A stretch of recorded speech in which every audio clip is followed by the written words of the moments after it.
Hello students, congratulations on completing Unit 1. In Unit 2 we will study geometry.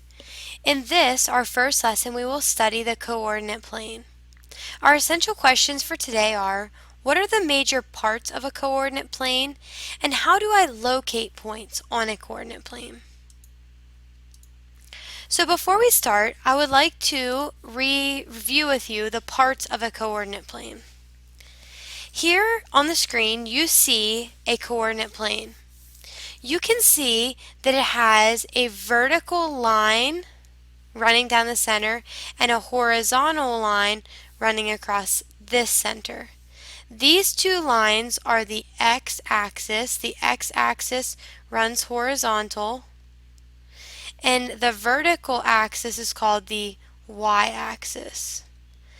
Later we will learn that the x-axis is the independent variable, or the input value, and the y-axis is the dependent variable, or the output value.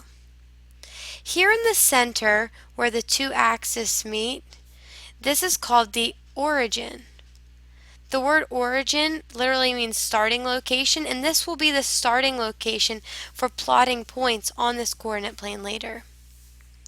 Now, if you look at the y-axis and the x-axis and what they form four squares, also known as quadrants. The coordinate plane is made up of four quadrants. The top right is called quadrant 1, and we use the Roman numeral version of the number 1. This is quadrant 1 because this is where most real-world situations happen with positive numbers. This is then called quadrant 2,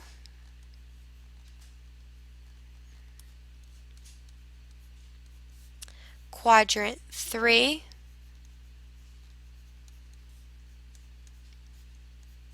and quadrant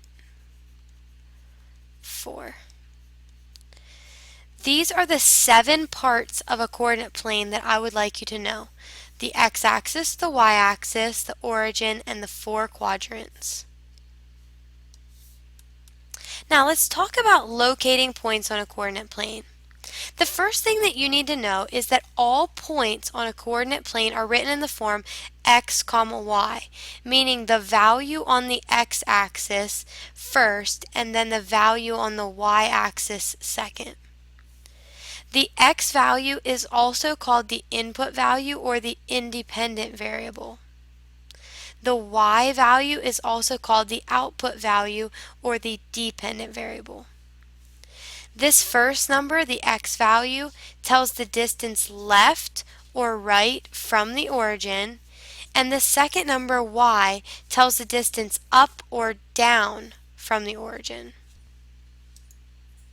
So to locate a point x, y on the coordinate plane, you have to think about these independent numbers. The first one being the x value. The x value is going to tell you the location on this x-axis. The y value is going to tell you the location on the y-axis.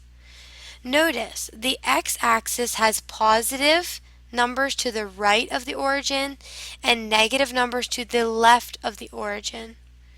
The y-axis has positive numbers up from the origin and negative numbers down from the origin. So for example, if you have a positive amount for the x value and a positive amount for the y value, you are going to be in quadrant 1. Because if you look at the sides that quadrant 1 is made of, it is made of positive x values and positive y values. If you are given a negative x value and a positive y value, you are going to be here in quadrant 2 because it is made up of the negative half of the x-axis and the positive half of the y-axis. If you look at example 3, where you are given a positive x and a negative y, this is where you're going to end up in quadrant 4, because it is made up of half of the x-axis with the positive numbers and the half of the y-axis with the negative numbers. And last, if you are given an ordered pair with both a negative x and y value, you will be in quadrant 3, because quadrant 3 is made up of the negative half of the x values and the negative half of the y values. So let's summarize how to locate points on the coordinate plane. Your first step is going to be to make a decision about the x value, the first number in your ordered pair. If it is a positive x term, it will tell you how many places to move to the right. If it is a negative x value, it's going to tell you how many terms to move to the left. Step 2 is going to be to make a decision about the y value. If you have a positive y term, it will tell you to go upward. If you have a negative y term, it's going to tell you to go downward. So let's look at this example. Let's say you are given the point 5, 18. You're first going to make a decision about the x value. The x value is positive, so this means we are going to go to the right 5 units. Since the y value is positive, it's going to be up 18 units. So this literally says go right 5 units and then stop and go up 18 units, and that is the location of the point 5, 18. Let's look at another example. If you're given the point -2, 1, that would literally say go to the left 2, we know it's to the left because it's a negative value for the x, and go up 1 since we have a positive value for 1. So literally this point would mean we would start at the origin, go to the left 2 units, and then go up 1 unit, and that would be the location of this point. Let's look at 8, -5. Since we have a positive x value, we know we're going to be moving to the right. And since we have a negative y value, we know we're going to be moving downward. So this literally says go to the right 8 and then down 5. And you can envision now we're down in quadrant number 4.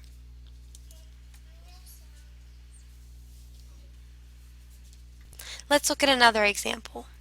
Say you are given the number, the order pair, -10, -30. Notice that the x value has a negative amount, so we know we were going to the left.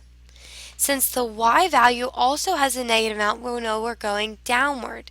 So the point -10, -30 literally tells us go to the left 10 and down 30. Now let's actually practice graphing an ordered pair. So we're going to look at the point 5, -8. And when I'm doing this, I like to mark for myself which ways to go. So I know that this is my x value. X tells me left or right.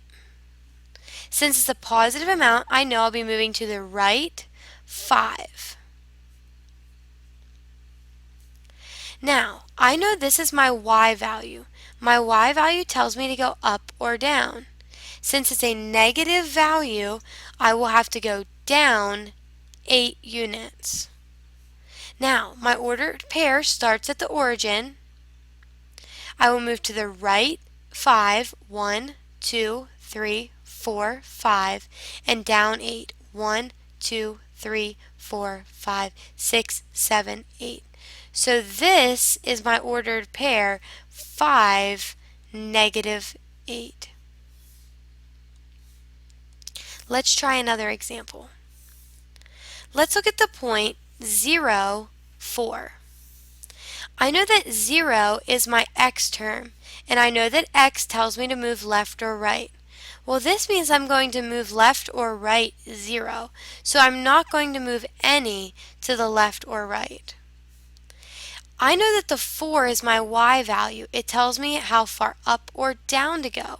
Since it's a positive, I know I'll go up 4 units. So I'll start at the origin. I will not move left or right at all, and I will move up 4 units. Here is the point 0, 4. Notice this point does not lie in one of the quadrants. It lies on the y-axis.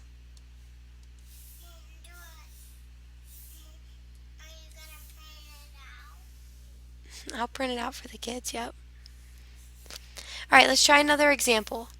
Negative 3, 1. I know that this negative 3 is my x value. My x value tells me to move left or right. Since it's a negative amount, I will move to the left 3. Since my y value is positive and that tells me to rise or fall, I know I will go up 1.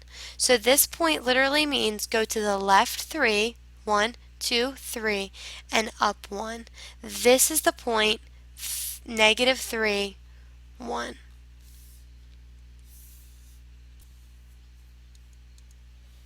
Now let's locate the point negative 7, negative 9. Notice this is my x value. Since it's negative, it will tell me to move to the left 7. The negative 9 is my y value, and it will tell me to move down 9. So I will count 7 to the left, 1, 2, 3, 4, 5, 6, 7, and down 9. 1, 2, 3, 4, 5, 6, 7, 8, 9. So here is my point, negative 7, negative 9. Now let's talk about how to label a point's location. Step 1 is going to be to write an x value. When you're thinking about your x value, think about positive x terms as how many you are to the right of the origin. If it's a negative x term, you're going to be thinking how many to the left of the origin am I. Step 2 is going to be to write a y value. If you are upward from the origin, it is going to be a positive y term. And if you are downward from the origin, it will be a negative y term. So let's look at this example. If we want to locate this point, we first have to think about where we are in terms of our x value and then where we are in terms of our y value. Well, here is our x axis. So if you look downward from our point, here we are at the number 2. So our x value is going to be 2. Our y value is going to be on our y-axis. So if you look over to the y-axis, you can see that we are on 3. So our ordered pair is going to be 2, 3. And we can always check our answer by looking. Okay, move to the right 2, up 3. So if I go right 2, up 3, here I am at my point, so I know that I am correct. Let's try another example. In this example, we are also going to write an ordered pair x, y. Think about our x value. Our x value is going to be on the x-axis. If you go down to the x-axis, you will see that on the x-axis we are at the point negative 2. We know that our y value can be found on the y-axis. If we go over to the y-axis, we can see that this point is located at 5 on the y-axis. And again, we can check our answer. This means to go to the left 2, up 5. Over 2, up 5, and that is indeed our point.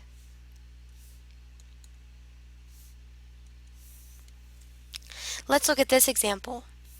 If we're looking for our ordered pair x, y, we can see that our x value is negative 4 and our y value is negative 3. So this is the point negative 4, negative 3.